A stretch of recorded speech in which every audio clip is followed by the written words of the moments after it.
Sabe quando você sente que não importa o que faça, nunca vai ser suficiente? Que a pessoa que está ao seu lado não te enxerga de verdade? Bom, foi exatamente assim que Pedro se sentia. Ele tinha 24 anos e carregava uma solidão que parecia fazer parte dele desde sempre. Seus pais morreram quando ele ainda era uma criança e os avós foram sua única família. Eles fizeram o possível para criá-lo bem, mas a vida tem um jeito cruel de tirar as coisas quando menos se espera. Quando os avós faleceram, Pedro ficou completamente sozinho. Talvez tenha sido por isso que ele se agarrou tanto a Ana. Ela parecia ser a única coisa no mundo que o fazia sentir que pertencia a algum lugar. Ela era bonita, decidida, carismática, mas também complicada. Desde o começo do relacionamento, Pedro sentia que existia algo entre eles, algo que não deveria estar ali. Essa sombra tinha nome: Marcos. Marcos era o ex de Ana, um relacionamento de 10 anos, uma década. Pedro sabia que ninguém supera uma história tão longa de uma hora para outra, mas ele nunca imaginou que teria que dividir seu espaço com um fantasma. A cada discussão, Ana jogava o nome de Marcos na conversa como se fosse um golpe certeiro. Marcos jamais faria isso. Marcos sabia como me tratar. Você nunca será como ele. Pedro tentava engolir essas palavras. Ele tentava entender. Mas a cada vez que Ana comparava os dois, algo dentro dele se desfazia um pouco mais. Ele não queria ser Marcos. Ele queria ser suficiente do jeito que era, mas parecia que para Ana ele nunca seria. Com o tempo, Pedro começou a sentir que não existia mais dentro daquele relacionamento. Ele falava e não era ouvido. Ele tentava e tudo que recebia era indiferença. Até que, em uma noite qualquer, depois de mais uma discussão que terminou com Ana saindo do cômodo e o deixando falando sozinho, um pensamento se formou na mente dele. E se ele pudesse fazer Ana escolher de uma vez por todas? Ele precisava resolver isso, de um jeito ou de outro. Pedro começou a mudar. No início, ele tentava ignorar os sentimentos que cresciam dentro dele. Tentava se convencer de que era coisa da sua cabeça, que Ana não fazia por mal. Mas conforme os dias passavam, essa mentira ficava cada vez mais difícil de acreditar. A rotina dos dois virou uma guerra silenciosa. Ele falava, ela não ouvia. Ele tentava entender, ela apenas revirava os olhos. A indiferença de Ana era como um veneno que escorria lentamente dentro dele. E o pior, ele não conseguia sair. Pedro já não sabia se era amor ou apenas um apego doentio, mas a ideia de perdê-la o consumia. O que vinha depois? O vazio? A solidão? Ele não queria voltar para aquele buraco escuro onde sempre esteve. Foi quando um pensamento cruzou sua mente. E se ela ainda amasse Marcos? Talvez fosse isso. Talvez ela nunca tivesse superado o ex. E Pedro era apenas um substituto. Um nome diferente em um papel que já tinha dono. Essa ideia se instalou dentro dele como uma semente. E como tudo que é alimentado constantemente, ela cresceu, até virar uma certeza absoluta. Ana ainda amava Marcos. E Pedro precisava resolver isso. Ele passou dias arquitetando. Não foi algo impulsivo, não foi um acesso de raiva. Ele pensou em cada detalhe, em cada movimento.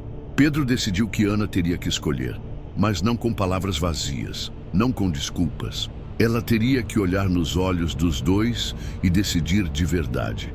Então ele começou os preparativos. Primeiro, ele limpou a casa inteira, coisa que Ana provavelmente nem notaria. Depois, preparou a mesa de jantar. 3 pratos, 3 talheres, 3 copos. A iluminação foi cuidadosamente ajustada. Nada muito forte, apenas o suficiente para criar um clima intimista. Por último, ele foi buscar Marcos. Quando tudo estava pronto, ele se sentou à mesa e esperou. Marcos, imóvel, ao seu lado. E então, como se fosse uma cena de um filme cuidadosamente planejado, Ana chegou. Ela entrou em casa como sempre, cansada, distraída, mas quando viu a luz acesa na cozinha, franziu a testa. Pedro ouviu seus passos hesitantes se aproximando. Ela parou na porta e, naquele momento, tudo mudou. Ana parou na porta da cozinha. No início, foi como se seu cérebro se recusasse a processar o que via. Seus olhos se fixaram na mesa. 3 pratos, 3 lugares. E então, neles 2.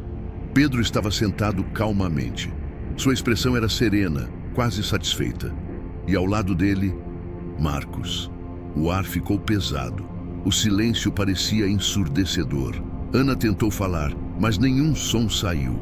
Sua boca entreaberta tremia. O rosto dela perdeu toda a cor.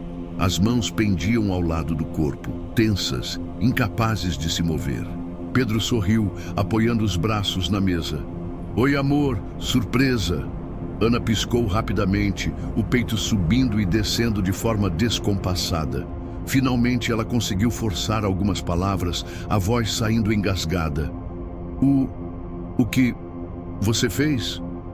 Pedro inclinou levemente a cabeça. O que foi? Você sempre fala sobre o Marcos, sempre lembra dele. Achei que ficaria feliz. Ana finalmente olhou direito para Marcos. Foi nesse momento que tudo desabou dentro dela. Os olhos de Marcos estavam mortos. O corpo, rígido, pálido. Uma sombra escura delineava sua pele, um cheiro levemente doce impregnava o ar. E então, o horror se instalou de vez. Ana não gritou, não correu. Ela desmaiou. Seu corpo caiu no chão de azulejos frios com um baque surdo. Pedro observou por alguns segundos e então suspirou, se levantando calmamente. Ele olhou para Marcos e murmurou. Viu? Eu sabia que ela ficaria feliz em te ver de novo. Ele não correu, não se desesperou. Apenas pegou Ana nos braços e saiu de casa. O plano ainda não estava completo. O cemitério estava vazio. A lua alta iluminava as lápides espalhadas como testemunhas silenciosas daquela noite. Pedro caminhava devagar, sem pressa. O peso do corpo de Ana nos braços não incomodava. Na verdade, ele sentia uma calma estranha. Tudo estava exatamente como ele havia planejado. A terra removida formava um buraco escuro ao lado de um túmulo aberto. Dentro esperava o caixão de Marcos, pronto para recebê-lo de volta. Mas Pedro não queria que ele ficasse sozinho. Com cuidado, ele desceu Marcos de volta para dentro do caixão e então deitou Ana sobre ele. Por alguns instantes, ele ficou ali, apenas observando. Ana ainda estava desacordada, os cílios tremendo levemente, como se dentro de um pesadelo do qual jamais acordaria. Pedro tocou seu rosto suavemente. Agora sim, tudo certo. Foi quando Ana abriu os olhos. No primeiro momento, ela piscou, desorientada. Seu corpo se moveu um pouco, tentando entender onde estava. Mas quando sentiu o frio da madeira sob suas costas e o toque seco do outro corpo debaixo dela, o pavor tomou conta. Ela se mexeu violentamente, tentando se erguer, mas Pedro já estava fechando a tampa do caixão. Pedro, não! O grito dela ecoou pelo cemitério. Ele não respondeu, apenas pressionou a madeira e fechou com força. Os gritos abafados começaram imediatamente. Ana chutava, arranhava, socava a madeira. O som era desesperador, frenético. Pedro pegou a pá e começou a jogar terra. No início, os gritos estavam altos. Ela chamava seu nome, implorava. Mas conforme a terra cobria mais e mais a tampa, o som ia se tornando mais fraco, mais abafado, mais distante. Até que restou apenas um silêncio absoluto. Pedro respirou fundo e passou as mãos nos cabelos, observando o túmulo recém-fechado. Se aproximou, ajoelhou-se e sussurrou. Agora você pode ficar com ele para sempre, meu amor.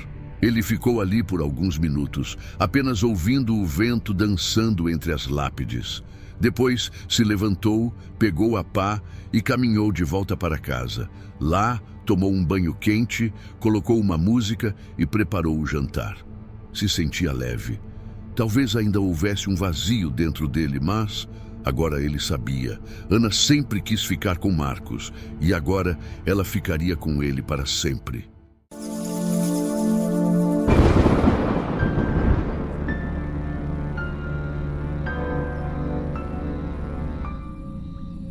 Eu nunca imaginei que estaria contando essa história um dia. Mas se eu soubesse o que sei agora, teria fugido na primeira oportunidade. Meu nome é Débora e tudo começou quando eu tinha 20 anos. Na época, eu me envolvi com um homem casado, 5 anos mais velho que eu. Eu sei, isso já foi um erro logo de cara. Ele sempre falava do quanto o casamento dele era infeliz, do quanto estava preso a uma mulher controladora e manipuladora. E eu, no auge da minha ingenuidade, achei que estava ajudando ele de alguma forma. O que começou com flertes bobos, logo virou chamadas noturnas, mensagens intermináveis e, eventualmente, encontros secretos. No começo, era tudo muito emocionante. A adrenalina do proibido, a atenção que ele me dava, a forma como ele falava que eu era a única pessoa que realmente o entendia, tudo isso me fez ignorar a verdade. Só que a esposa dele descobriu. E foi aí que a coisa começou a desandar. Ela começou a me perseguir online. Me mandava mensagens agressivas, criava contas falsas para me espionar. No início, eu via ela como uma louca. Alguém obcecada pelo marido, tentando manter um casamento falido a qualquer custo. Eu não via o problema onde realmente estava, nele. Ele dizia que ela era paranoica, que sempre fazia esse tipo de coisa. Me pedia para ignorar, dizia que eu era forte e que a gente ia superar tudo. Pouco tempo depois, ele conseguiu um emprego como agente penitenciário. Lembro do dia que ele me contou que tinha trapaceado no exame psicológico. Eu ri na hora, achando que era brincadeira, mas ele estava falando sério. Se eu não fizesse isso, nunca ia conseguir o trabalho, ele disse. Aquilo me deu um arrepio estranho, mas eu ignorei. Mais um sinal vermelho que passou batido. A esposa dele, antes de finalmente ir embora, esvaziou a conta bancária dele. Do nada, ele apareceu na minha porta com uma mala e um olhar triste, dizendo que não tinha onde ficar. E eu deixei ele entrar. Foi o começo do meu pesadelo. A partir do momento que ele entrou na minha casa com aquela mala, tudo mudou. No começo, eu achava que ele só precisava de um tempo para se reerguer. Mas os dias viraram semanas, que viraram meses, e ele simplesmente nunca se mexia para sair. Ele não ajudava com as contas, não comprava nada para casa, e quando eu comentava sobre isso, ele sempre tinha uma desculpa. Assim que eu receber meu pagamento, eu resolvo tudo. Mas esse dia nunca chegava. Enquanto isso, o comportamento dele foi piorando. Ele se tornava cada vez mais frio, distante, saía sem dizer para onde ia, voltava de madrugada e sempre tinha uma desculpa pronta. Eu fingia que acreditava, não queria brigar, até que um dia fui ao médico por conta de um incômodo estranho e descobri que ele tinha me passado uma DST. Quando confrontei, ele nem sequer tentou negar, apenas revirou os olhos e disse: "Isso não é nada demais, tem tratamento." Foi naquele momento que eu senti a primeira fissura real no que eu achava ser um relacionamento. Algo dentro de mim queria gritar, sair correndo. Mas eu já estava tão envolvida que, em vez de terminar, engoli o choro e continuei. Só que não demorou muito para eu perceber que isso era só o começo. Um tempo depois, eu descobri que estava grávida. Minha reação imediata foi de pânico. Eu sabia que trazer um filho para aquela bagunça seria um desastre. Quando contei para ele, esperava qualquer coisa, menos a resposta que recebi. Ele olhou para mim com um brilho estranho nos olhos e disse: "Esse filho é especial. Deus me mostrou que ele será o escolhido para matar o anticristo." Eu ri, achando que era uma piada. Mas ele não estava brincando. "Você não pode abortar. Isso é um pecado. Deus escolheu essa criança." Eu fiquei em choque. Ele estava completamente sério, falando como se fosse uma profecia. E o pior, ele disse aquilo de um jeito que me deu medo. Naquele momento, entendi que eu precisava sair daquela relação. Mas como? Ele morava comigo, ele não tinha dinheiro e eu já estava emocionalmente destruída. Então, decidi esperar. Esperar o momento certo para escapar. Mas o que eu não sabia era que esse momento nunca viria sem um grande custo. Depois daquela conversa assustadora sobre a gravidez, algo dentro de mim começou a se partir. Eu já não olhava mais para ele da mesma forma. Tudo nele me incomodava. O jeito que falava, as coisas que acreditava, a forma como me olhava. Eu queria que ele fosse embora, mas não sabia como expulsá-lo sem piorar a situação. Ele começou a passar mais tempo no trabalho, mas quando voltava para casa, trazia histórias que me deixavam inquieta. Os presos me ensinaram a fazer armas improvisadas. Se um dia eu precisar, sei como me proteger. Ele dizia isso com um sorriso estranho, como se estivesse orgulhoso. Eu fingia não ligar, mas cada vez mais me sentia presa com um completo estranho dentro da minha casa. A relação virou um pesadelo silencioso. Eu andava pisando em ovos, evitando qualquer coisa que pudesse irritá-lo. Mas no fundo, eu sabia que estava vivendo numa bomba relógio.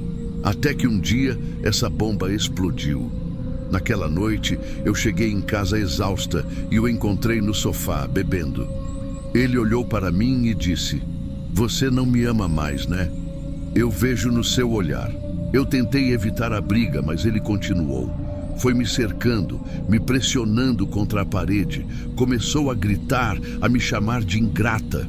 Eu só queria que ele parasse, e então ele me bateu. Foi como se o mundo inteiro congelasse. Eu não conseguia acreditar. Quando consegui escapar, corri para o quarto, tranquei a porta e chorei até dormir. No dia seguinte, fui ao médico por causa de uma dor insuportável. E foi lá que recebi a pior notícia da minha vida. Meu bebê não estava mais vivo. Minha mente entrou em colapso. Eu fiquei em choque, me culpando, tentando entender o que tinha acontecido. Ao mesmo tempo, ele nem parecia se importar. Continuava na casa, como se nada tivesse acontecido. A dor, a tristeza, a raiva, tudo isso começou a me consumir. Foi quando comecei a tomar medicamentos para conseguir lidar com a situação. Mas em vez de me ajudar, eles só me deixaram mais vulnerável. E ele percebeu isso e usou contra mim. Depois da perda do bebê, eu entrei num estado de apatia. Era como se nada mais importasse. Meu corpo estava ali, mas minha mente, eu nem sabia onde estava. E ele percebeu. Ele começou a me manipular ainda mais, dizendo que eu precisava dele, que ninguém mais iria me entender. Eu não tinha forças para discutir, só queria que tudo acabasse. Mas a pior parte foi quando ele começou a me seguir. Mesmo depois de eu finalmente conseguir mandá-lo embora, ele continuava por perto. Aparecia no meu trabalho, ficava me esperando na saída. Me mandava mensagens sem parar, ligava a noite inteira.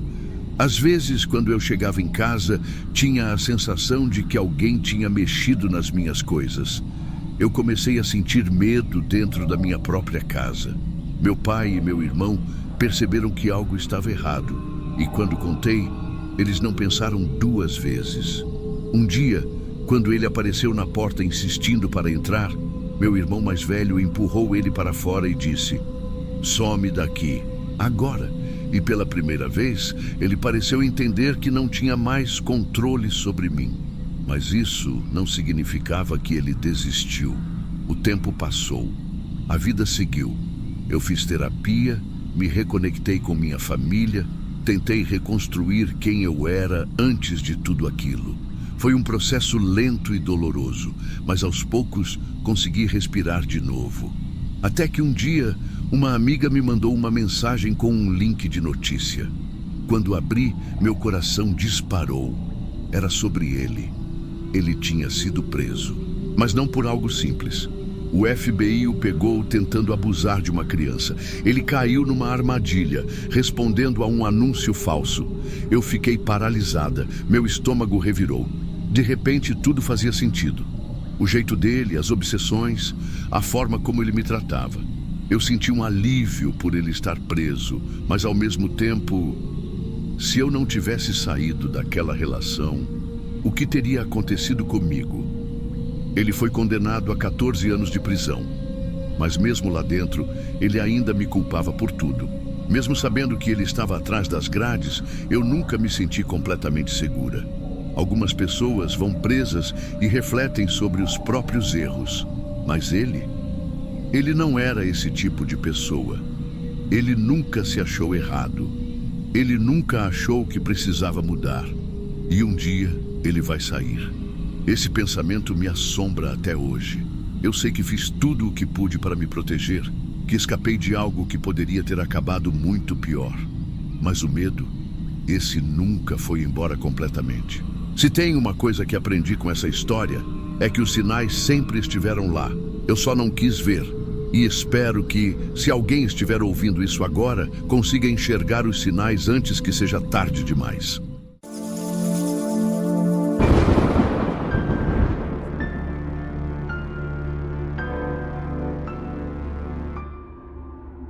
Eu lembro como se fosse ontem. Era um domingo quente, aquele calor abafado que faz a gente querer ficar deitada o dia todo. Mas Rafael, meu filho, não parava quieto. Desde cedo ele parecia inquieto, pensativo, sabe? Vou sair um pouco, mãe. Vou encontrar uns amigos. Eu estranhei. Rafael sempre me contava para onde ia, com quem ia. Mas, naquele dia, ele foi vago. Parecia com pressa de sair de casa. Eu perguntei se ele queria almoçar antes de ir. Ele só balançou a cabeça e disse que não estava com fome. Aquela resposta me incomodou. Coração de mãe sente, né? Mas a gente tenta não sufocar os filhos. Então só falei para ele tomar cuidado e me avisar se fosse demorar. Ele saiu pela porta e eu fiquei parada ali, olhando. Algo dentro de mim dizia que tinha alguma coisa errada. Se eu soubesse que aquela era a última vez que ia ver meu filho, eu teria segurado ele ali comigo. A tarde passou devagar. Eu tentei me distrair, fazer as coisas de casa, mas aquele aperto no peito não ia embora. Foi quando o telefone tocou. Peguei rápido, achando que era Rafael, mas era uma voz masculina que eu não reconheci na hora. Dona Vera, tudo bem? Aqui é o gerente do mercado onde o Rafael trabalha. Meu coração acelerou. O que ele queria? É que o Rafael não aparece no trabalho faz dias. Eu tentei ligar para ele, mas ele não atendeu. Então resolvi perguntar se está tudo bem. Meu sangue gelou. Como assim faz dias? Ele sai de casa todo dia para ir trabalhar. Do outro lado, silêncio. Dona Vera. Ele foi demitido faz quase uma semana. Eu desliguei o telefone com a mão tremendo. Rafael estava mentindo para mim. Mas por quê? Peguei o celular e disquei o número dele. 1, 2, 3 vezes. Na quarta tentativa, ele atendeu. Rafael, onde você tá? Ele hesitou. Eu senti na hora. Mãe, eu tô voltando para casa. Rafael, que história é essa de que você perdeu o emprego? Você mentiu para mim? Silêncio. Eu já tô indo, mãe. A gente conversa em casa. E desligou. Eu não sei explicar, mas naquela hora, alguma coisa dentro de mim se quebrou. Um medo que eu nunca tinha sentido antes. Eu esperei. Mas Rafael nunca voltou. Depois que ele desligou, fiquei sentada na sala, olhando para o celular na minha mão. Aquela sensação ruim não ia embora. O tempo passou. Minutos, depois horas. Rafael disse que estava vindo para casa, mas onde ele estava? Comecei a ligar de novo. No começo chamava, mas ele não atendia. Depois de um tempo, foi direto para a caixa postal. Meu coração começou a bater forte. Rafael nunca fez isso, nunca sumiu sem avisar. A primeira coisa que fiz foi ligar para os amigos dele, um por um. Mas ninguém sabia onde ele estava, ou pelo menos diziam que não sabiam. Foi aí que um dos amigos mencionou algo que me fez gelar. Acho que ele estava na casa da Camila hoje mais cedo. Camila. Minha cabeça ferveu na hora. Eu nunca confiei naquela menina. Não sei explicar, mas sempre senti que tinha algo nela que não me descia. Rafael gostava demais dela, era cego. Mas eu via, mãe vê. Joguei o telefone na bolsa e saí de casa. Eu precisava ir até lá. O prédio da Camila ficava a uns 15 minutos de casa. No caminho, eu tentei me acalmar, mas era impossível. Algo estava muito errado. Quando cheguei lá, toquei a campainha sem parar. Demorou um pouco, mas Camila apareceu na porta. Quando me viu, arregalou os olhos. Oi, dona Vera. Não perdi tempo. O Rafael estava aqui? Ela hesitou. Hesitou. Isso já me disse tudo. Tava, mas já foi embora faz tempo. O jeito dela, a forma como desviava o olhar, a voz baixa, tudo me dizia que ela estava mentindo. E ele foi para onde? Não sei, acho que para casa. Respirei fundo. Meu coração gritava que tinha algo errado ali. Camila, eu tô perguntando de novo. O Rafael saiu daqui que horas? Ela olhou para o lado, nervosa. Umas 6. Era mentira. Eu sabia. Mas o que eu podia fazer? Não tinha prova de nada. Foi quando um vizinho, um senhor de idade que morava no andar de baixo, apareceu na porta. Você tá procurando o menino? Eu vi ele saindo faz pouco tempo. Pegou aquela rua ali que vai pro bosque. Bosque. Minha visão escureceu. Meu filho nunca pegava aquele caminho. Saí correndo dali, sem nem me despedir. Eu precisava encontrá-lo. Saí dali como uma louca. Meu coração parecia que ia explodir no peito. Rafael nunca ia por aquele caminho. Nunca. Quando cheguei na entrada do bosque, parei um segundo. O lugar era escuro, fechado, cheio de árvores. Um silêncio pesado. Gritei o nome dele. Nada. Caminhei mais um pouco, olhei ao redor, tentei ligar para ele de novo. Caixa postal. Foi então que vi um grupo de garotos sentados num banco de madeira perto da rua. Vocês viram um rapaz passando por aqui? Alto, moreno, de camisa branca? Eles se entreolharam. Um deles, um menino magrelo de boné, balançou a cabeça. Vi sim, dona. Ele estava andando rápido, parecia preocupado. Foi para lá. Ele apontou para o meio do bosque. Meu coração apertou. E estava sozinho. O menino hesitou. Não sei. Acho que sim. Eu sabia que ele estava escondendo alguma coisa. Agradeci e continuei andando. Cada passo que eu dava, a angústia só aumentava. Foi ali que percebi. Rafael não ia voltar para casa. Liguei para a polícia. Minha voz tremia, mas tentei explicar tudo. Que meu filho tinha sumido, que tinha algo errado. Eles demoraram, mas vieram. Fizeram perguntas, revistaram o bosque. Gente da vizinhança se juntou para ajudar nas buscas. Eu andei por aquela mata a noite toda, chamando o nome dele, chorando, rezando. Nada, nenhuma pista, nenhum sinal de luta, nada deixado para trás. Era como se ele tivesse evaporado. Nos dias seguintes, a polícia investigou tudo. Falaram com os amigos, com Camila, com aquele garoto do boné. Camila repetiu a mesma história. Que Rafael saiu da casa dela e foi embora sozinho. Que ela não sabia de nada. Mas eu sabia. Sabia que ela mentia. A polícia disse que não tinham provas de crime, que talvez ele tivesse fugido. Mas eu conhecia meu filho. Rafael nunca fugiria sem me avisar. E então veio a pior parte. O tempo passou. Os dias viraram semanas. Depois, meses. A conta bancária dele nunca foi mexida. O CPF nunca foi usado, nenhuma pista nova. Era como se ele nunca tivesse existido. Os meses viraram anos. Eu ainda acordo no meio da noite achando que ouvi a porta abrir, esperando Rafael entrar, dizendo que foi só um mal-entendido. Mas ele nunca entra. A polícia arquivou o caso.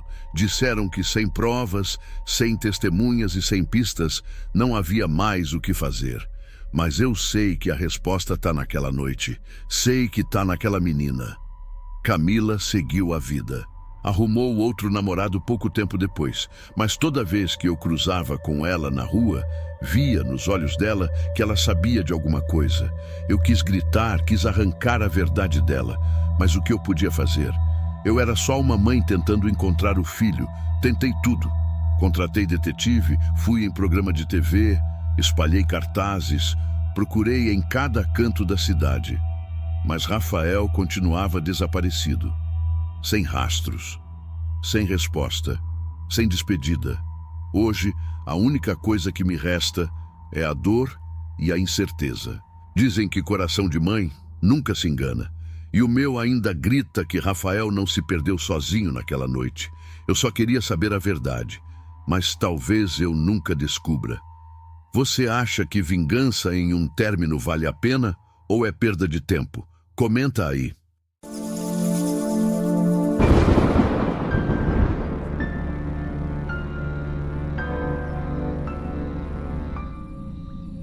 Sabe quando você sente que algo não está certo, mas demora para cair a ficha?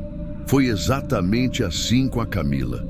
No começo, tudo parecia incrível. Aquela fase de paixão onde qualquer erro do outro parece pequeno. Mas com o tempo, as brigas começaram a se tornar parte da rotina. E não eram discussões normais. Camila tinha uma obsessão estranha, um ciúme sufocante. Eu lembro do dia em que decidi terminar. A gente estava no meu carro e ela começou a gritar comigo porque viu que eu tinha curtido uma foto de uma amiga no Instagram. Uma simples curtida. Foi nesse momento que percebi. Eu precisava sair disso. Mas ela não aceitou. Disse que eu era dela, que nunca ia deixar isso acontecer. Começou a me mandar mensagens sem parar, ligar de madrugada, aparecer do nada nos lugares onde eu estava.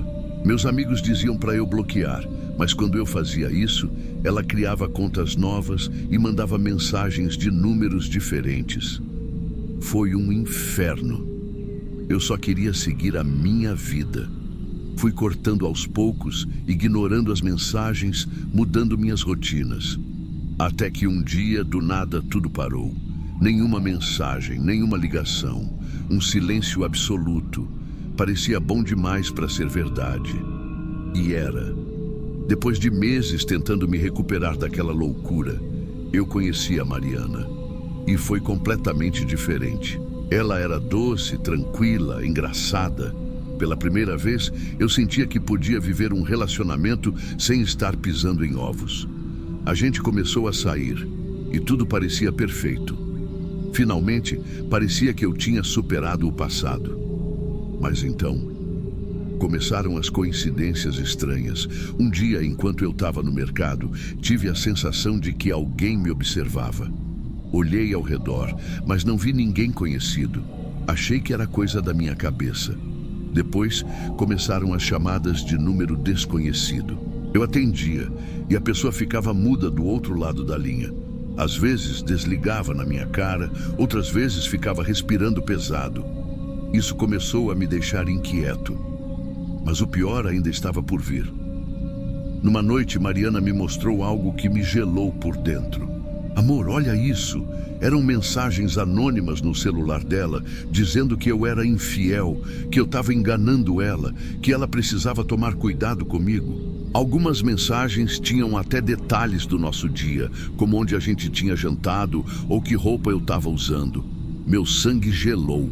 Na hora, eu tentei acalmar ela, dizendo que devia ser um trote, alguém tentando atrapalhar. Mas por dentro, eu sabia. Camila nunca tinha ido embora de verdade. Ela ainda estava por perto. Depois daquela noite, minha mente não teve um segundo de paz. Eu tentava fingir que estava tudo normal, mas por dentro, era como se eu tivesse voltado para o pesadelo do passado. Mariana, coitada, estava visivelmente abalada. Quem não ficaria? A gente começou a reparar em outras coisas. Amigas dela recebiam mensagens falando que eu não prestava. Alguns amigos meus vieram perguntar se eu estava devendo alguma coisa para alguma mulher, porque uma garota misteriosa estava sondando sobre mim. Isso começou a me corroer por dentro. Como assim? Alguém estava perguntando da minha vida. Foi quando Mariana recebeu a mensagem mais direta de todas. Você realmente acha que ele mudou? Ele ainda está comigo, só não tem coragem de te contar. A essa altura, não dava mais para Mariana ignorar. Ela começou a ficar na defensiva, me perguntando se eu escondia algo, se tinha alguma chance de ser verdade. E cara, eu entendia. Quem não ficaria desconfiado depois de tantas mensagens estranhas? Tentei acalmar ela. Disse que eu sabia exatamente quem estava fazendo isso e que ia resolver. Mas a verdade é que, no fundo, eu estava aterrorizado. Camila estava jogando comigo e o pior, parecia que ela sabia exatamente o que fazer para mexer comigo. E então, como se tudo isso não fosse suficiente, o pior aconteceu. Aquela noite estava fria.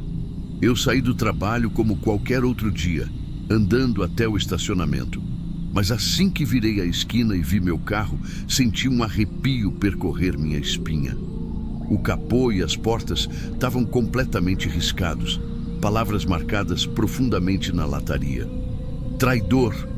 Meu corpo ficou travado. Era como se o tempo tivesse parado por um segundo. Olhei ao redor, tentando ver se alguém estava por perto, se alguém tinha visto algo. Nada. Meu coração começou a bater forte e eu senti minha respiração acelerar. Isso já não era só um joguinho de mensagens ou ligações. Isso era real. Camila tinha ido longe demais. Peguei meu celular e comecei a gravar, registrando tudo. Eu sabia que precisava de provas. Minha cabeça rodava. Se ela teve coragem de fazer isso com o meu carro, o que mais ela seria capaz de fazer? A sensação de que eu estava sendo observado só aumentava. Me virei várias vezes enquanto dirigia para casa, checando os retrovisores, tentando ver se tinha algum carro me seguindo. Quando cheguei, estacionei de qualquer jeito e subi correndo para o apartamento. E foi então que meu celular tocou. Número desconhecido. Atendi com a voz trêmula. Alô?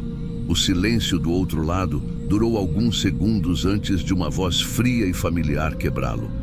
Se você acha que vai me substituir tão fácil, está enganado. Eu sei tudo sobre vocês dois. Eu senti o sangue fugir do meu rosto. Camila não tinha ido embora. Ela nunca foi embora. Meu coração parecia que ia sair pela boca. Meus dedos tremiam enquanto seguravam o celular, e por alguns segundos eu simplesmente não sabia o que responder. Camila ficou em silêncio depois da ameaça. Eu podia ouvir sua respiração do outro lado da linha, como se estivesse se divertindo com o meu medo. Camila, me deixa em paz, falei tentando soar firme, mas minha voz saiu trêmula. Ela riu. Ela riu. Você nunca vai se livrar de mim, Augusto. E desligou. Sentei no sofá com a cabeça girando. Aquilo tinha passado de todos os limites. Antes eram só mensagens, ligações estranhas. Agora ela estava atacando de verdade, me perseguindo. Eu precisava fazer alguma coisa. Naquela noite mal consegui dormir. Qualquer barulho me fazia pular da cama. Será que ela estava me vigiando? Será que eu ia abrir a porta e dar de cara com ela? Na manhã seguinte decidi que não dava mais para ficar parado. Peguei as imagens das câmeras de segurança do estacionamento e fui até a delegacia. Quando mostrei os vídeos para o policial, ele balançou a cabeça. Isso é perseguição. Se continuar, pode ficar ainda pior. Registrei um boletim de ocorrência contra Camila, mas o que veio depois me deixou em choque. Enquanto os policiais analisavam as imagens, um deles levantou a sobrancelha e olhou para mim. Você sabia que tem um rastreador escondido no seu carro? Meus olhos se arregalaram. O quê? A polícia encontrou o dispositivo escondido perto do painel. Ela estava me rastreando esse tempo todo. Ela sabia exatamente onde eu estava, com quem e a que horas. A sensação de nojo e medo tomou conta de mim. Isso não era mais um joguinho de ex-namorada rancorosa. Isso era uma obsessão perigosa. E então veio a notícia que me fez respirar pela primeira vez em semanas. Camila foi chamada para prestar depoimento na delegacia, só que dessa vez ela não saiu de lá tão fácil. Quando soube que Camila tinha sido detida, um peso saiu das minhas costas.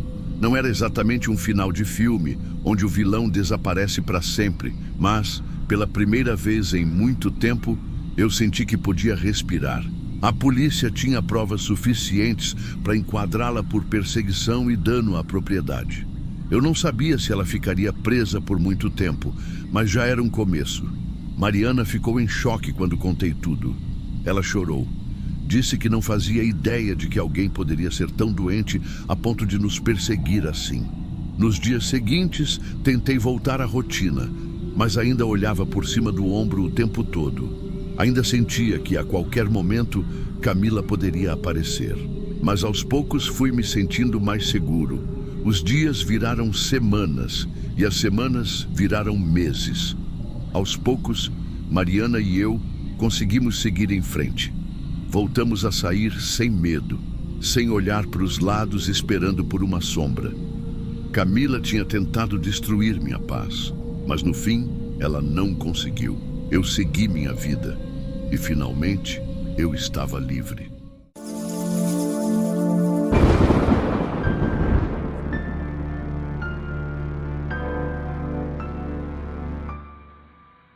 Qual foi a pior coisa que um ex já fez com você?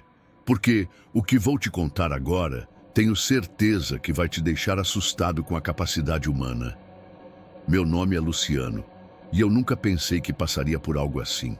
Sempre ouvi histórias sobre relacionamentos tóxicos, mas nunca achei que isso pudesse acontecer comigo. Mas aconteceu. E o pior, quase destruiu minha vida. Tudo começou quando terminei meu namoro com a Amanda. No começo, parecia um relacionamento normal. A gente se conheceu, se apaixonou rápido e nos primeiros meses era tudo muito intenso. Só que depois de um tempo, eu comecei a perceber uns sinais estranhos. Pequenos no início, mas que foram crescendo até se tornarem insuportáveis. Amanda era extremamente ciumenta e possessiva. E eu não tô falando de um ciúme normal, do tipo, não gosto que você curta fotos de outra mulher. Era algo muito mais doentio. Ela queria saber onde eu estava o tempo todo. Ficava mexendo no meu celular escondido e se eu demorasse mais de 5 minutos para responder uma mensagem, já começava uma briga. No começo, eu tentei relevar. Pensei que era a insegurança dela, que talvez com o tempo ela fosse melhorar. Mas não melhorou, só piorou. Teve uma vez que eu fui no mercado comprar um negócio rápido e quando voltei, ela surtou, dizendo que eu devia estar encontrando alguém. Isso porque eu fiquei fora de casa por 10 minutos. Depois de meses de brigas e desconfianças absurdas, eu não aguentei mais. Terminei.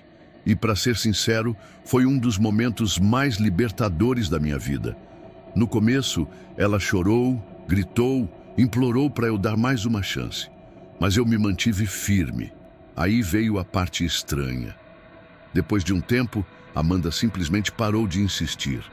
Não mandava mais mensagens, não ligava, não fazia escândalo, sumiu. E cara, isso me deixou desconfiado, porque não combinava com ela, mas preferi ignorar. Afinal, talvez ela tivesse finalmente entendido que tinha acabado, né? Bom, era isso que eu pensava. Alguns meses se passaram. Minha vida estava voltando ao normal. Finalmente sentia que estava livre daquele pesadelo.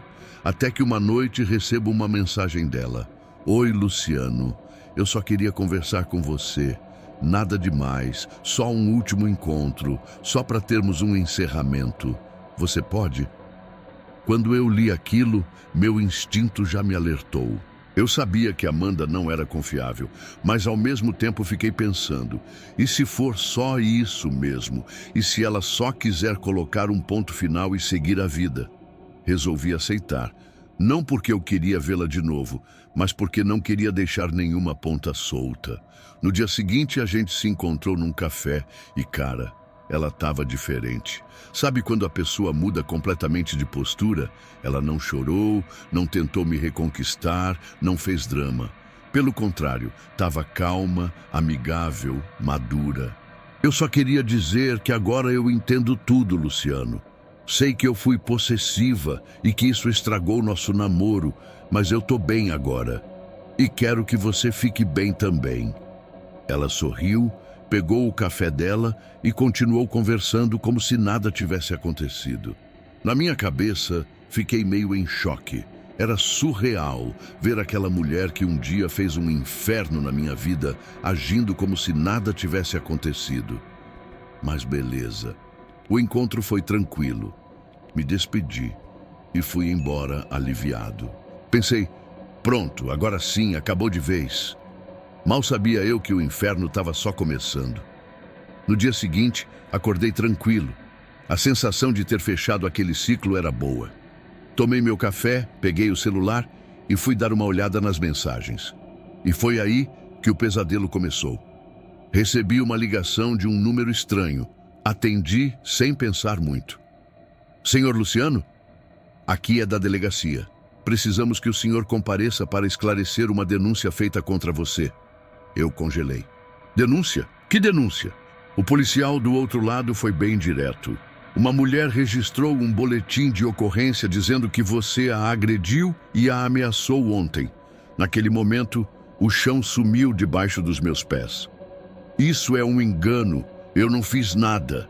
O policial manteve a calma. Senhor, eu entendo, mas precisamos que compareça para prestar depoimento. Desliguei o telefone e meu coração estava disparado. Eu não acreditava no que estava acontecendo. A única pessoa com quem eu tinha encontrado no dia anterior era a Amanda. Ela armou para mim. Peguei meu carro e fui direto para a delegacia. Minha cabeça estava a mil. O que ela tinha dito? Como conseguiu fazer isso? Por quê? Quando cheguei lá, o policial me entregou o boletim de ocorrência. Li o documento e fiquei em choque. Amanda disse que depois do café eu fiquei agressivo, a segurei pelo braço e ameacei machucá-la caso ela falasse mal de mim. Isso é mentira, falei indignado. Ela está inventando tudo. O pior foi quando o policial respondeu. Ela trouxe algumas fotos de hematomas no braço, dizendo que foram causados pelo senhor. Aquela frase me fez travar. Ela realmente tinha pensado em tudo. Como eu provo que ela está mentindo? Perguntei, tentando não surtar. O policial me olhou com aquele olhar de quem já viu de tudo. Se tiver provas de que o senhor não fez nada, isso pode ser resolvido. Foi aí que me lembrei. O aplicativo de gravação. Meu celular tinha um aplicativo que gravava automaticamente todas as chamadas e encontros suspeitos. Eu tinha instalado anos atrás, mais por precaução do que por necessidade. Na hora, puxei o celular e comecei a procurar a gravação da nossa conversa no café. Quando encontrei, meu coração acelerou. Era a minha prova. Ouvi o áudio ali mesmo, no carro, antes de entrar de novo na delegacia. Na gravação dava para ouvir tudo com clareza. Amanda falando calma e tranquila, desejando o melhor para mim, dizendo que queria seguir em frente. Nenhuma discussão, nenhuma agressão, nada. Com a gravação em mãos, fui até o delegado e entreguei. Tá tudo gravado aqui. O que ela está dizendo é mentira. O delegado olhou para mim e depois para o celular. Colocou os fones de ouvido e começou a escutar. Eu fiquei parado, vendo a expressão dele mudar conforme o áudio ia tocando.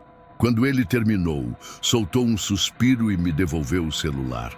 Isso aqui muda tudo. Vamos chamar a senhorita Amanda para esclarecimentos. Ela não fazia ideia do que estava por vir. Eu estava sentado na delegacia esperando. O delegado já tinha mandado chamar a Amanda. Meu coração batia rápido, não de medo, mas de raiva.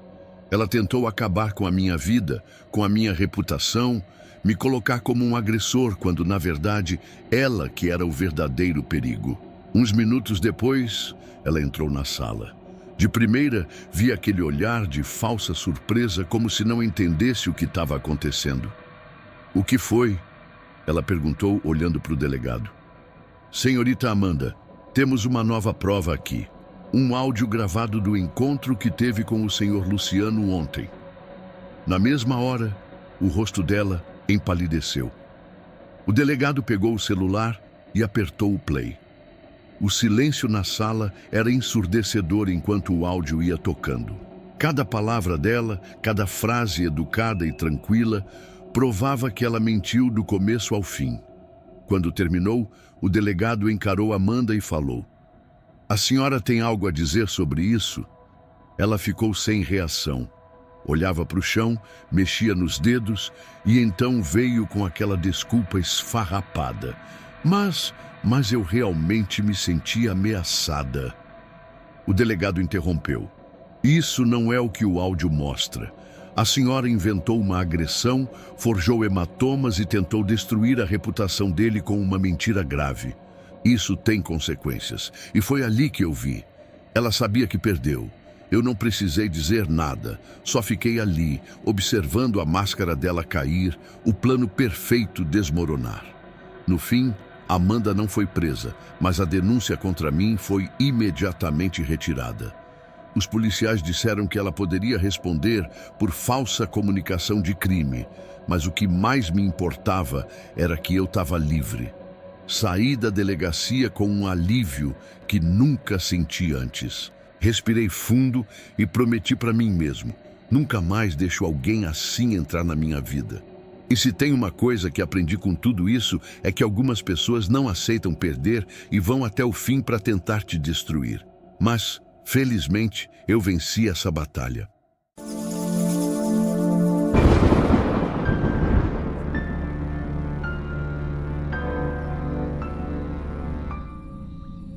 Sabe aquela sensação de que o dia está normal demais? Eu devia ter desconfiado, mas ali estava eu, sentado no banco da faculdade, esperando a aula começar, mexendo no celular como qualquer outra pessoa faria, até que ele vibrou. Quando olhei a tela, o coração deu um pulo. Era minha ex-namorada. Fazia 6 meses que a gente não se falava. O término não foi dos piores, mas também não foi amigável. Eu segui minha vida e ela seguiu a dela. Pelo menos, era o que eu achava. Fiquei encarando o nome dela na tela por alguns segundos. Uma parte de mim queria ignorar, seguir em frente, mas a curiosidade venceu. Atendi. "Oi?" Minha voz saiu meio hesitante. Do outro lado, o tom dela estava diferente. Sério, estranho. "Paulo, a gente precisa conversar." A última vez que ela falou isso, terminamos o namoro. Automaticamente, meu corpo ficou tenso. "Tá tudo bem?" Ela respirou fundo. "Você tá sentado?" Aí que eu gelei de vez. Aquilo não era papo de ex querendo voltar. Não era mensagem bêbada de madrugada. Aquilo parecia sério. "Tô, fala logo. O que foi?" "É sobre sua mãe." Meu coração disparou. "O quê? O que tem minha mãe?" Ela hesitou como se estivesse tentando encontrar as palavras certas. E então disse: Ela morreu, Paulo." Eu senti um gelo subir pela espinha. "O quê?" Minha voz saiu quase um sussurro. "Ela sofreu um acidente de carro. Não resistiu." Meu corpo travou. Meu cérebro recusava acreditar no que eu tinha acabado de ouvir. Não podia ser verdade, não podia. "Você tá brincando comigo?" Minha voz tremeu, mas eu ainda segurava uma ponta de esperança. "Não tô brincando, Paulo." O tom dela era seco, sem emoção. O peito começou a apertar. A garganta ficou seca. Meus olhos arderam. Não, isso não podia estar acontecendo. Peguei o celular e disquei o número da minha mãe com os dedos tremendo. Chamou 1, 2, 3 vezes. Nada. Minha mão ficou suada. A respiração acelerou. Ela sempre atendia. Sempre. Liguei de novo. Caixa postal. Minha visão ficou turva. Era real? Sem pensar, liguei para meu irmão mais novo, Guilherme. Ele tinha 14 anos. Era grudado na nossa mãe. Se algo tivesse acontecido, ele saberia. Quando ele atendeu, eu já estava chorando. "Gui!" Minha voz falhou. "Que foi, Paulo?" Ele pareceu confuso. Eu respirei fundo. Como eu ia falar isso? Aconteceu uma coisa. Eu engoli em seco. O peito doía. Eu acabei de saber que a mãe morreu. Do outro lado da linha, silêncio. E então, um grito. "Mãe!" O grito do Guilherme fez meu coração parar. Ele largou o telefone e eu só conseguia ouvir barulhos abafados do outro lado da linha. Meus olhos estavam arregalados, meu peito subia e descia rápido. Eu segurei o celular com força, os dedos suando. O que estava acontecendo? Guilherme! Minha voz saiu falha. Me responde, cara! O que está acontecendo? E então, entre ruídos e sons de passos apressados, eu ouvi outra voz. Uma voz que eu reconheceria em qualquer lugar do mundo. Filho! Meu coração quase saltou pela boca. Era a minha mãe, viva! Mãe! Minha voz quebrou. Mãe, é você? Claro que sou eu. O que está acontecendo? Por que você está chorando? Minha cabeça girou. Meu peito doía de alívio e confusão ao mesmo tempo. Eu acabei de receber uma ligação dizendo que você morreu. Houve um silêncio. Então, a indignação dela veio como um trovão. O quê? Guilherme voltou para o telefone, ainda ofegante. Paulo, quem te falou isso? Meu estômago embrulhou. Minha mão se fechou em punho. Só existia uma pessoa que podia ter feito isso. A raiva subiu como fogo na minha garganta. Minha ex! Sua ex! Minha mãe repetiu, chocada. Eu sentia meu sangue ferver, mas ao mesmo tempo minhas pernas pareciam de gelatina. Eu não sabia se ria ou se gritava. Ela me ligou, disse que precisava falar comigo, pediu para eu me sentar. E aí? Falou que você tinha morrido num acidente de carro. Minha mãe bufou. Indignação, raiva, nojo. Que garota sem coração! Isso não se faz, Paulo. Eu sei. Minha voz subiu. Eu caí direitinho. Liguei para você, você não atendeu. Aí liguei pro Gui e ele gritou, mãe, cara, eu achei que tinha perdido você de verdade. Eu comecei a rir, mas não era um riso de alegria, era desespero, raiva, incredulidade. Minha mãe suspirou do outro lado da linha. Filho, essa garota é doente. Eu respirei fundo, tentando me acalmar. Mas como eu não ia me revoltar? Eu passei pelo pior momento da minha vida, tudo por causa de uma mentira cruel. Uma parte de mim queria pegar o telefone e ligar para ela agora mesmo. Queria perguntar por quê. Queria ouvir da boca dela qual era o motivo para inventar uma coisa dessas. Mas no fundo, eu já sabia a resposta. Vingança. Ela queria me ver sofrer. E conseguiu. Só que agora, era eu quem tinha que decidir o que fazer com isso.